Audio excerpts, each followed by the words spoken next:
120 Salisbury. This is the right side. This is not the side that got hit. But you can see just over time, just a little bit of movement, which is probably pretty normal around here, especially.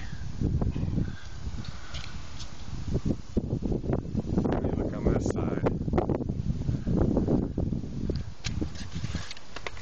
the impact points. So the garage door guy is on his way to take a look at the garage door and the rails.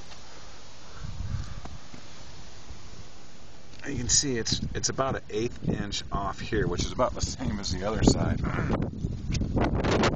As I'm coming up, you can see how this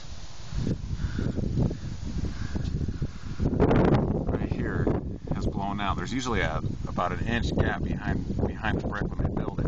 So when it impacted on the bottom, it blew the top part out because of that air gap. And you can see that this trimmer board around the garage moved about an 1/8 inch, which is about a tap with a sledgehammer. Nothing structural though. And we didn't notice anything on the drywall as well, which we don't have pictures of that right now.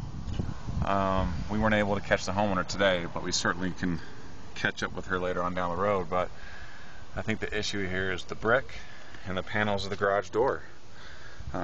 There was no damage done to the drywall, but we'll get some pictures so the owner can see, so he feels comfortable. Oh, there might be someone here. Oh.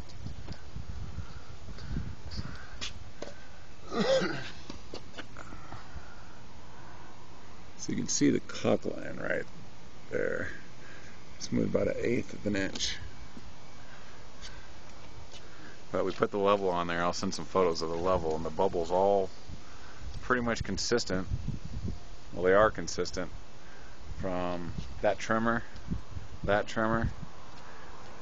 and the end trimmer, and this trimmer as well on the third car bay. So really it's an issue of rebuilding this.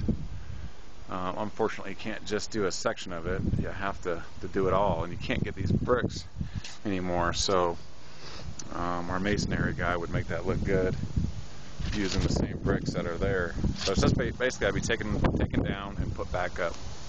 If you have any questions, let us know.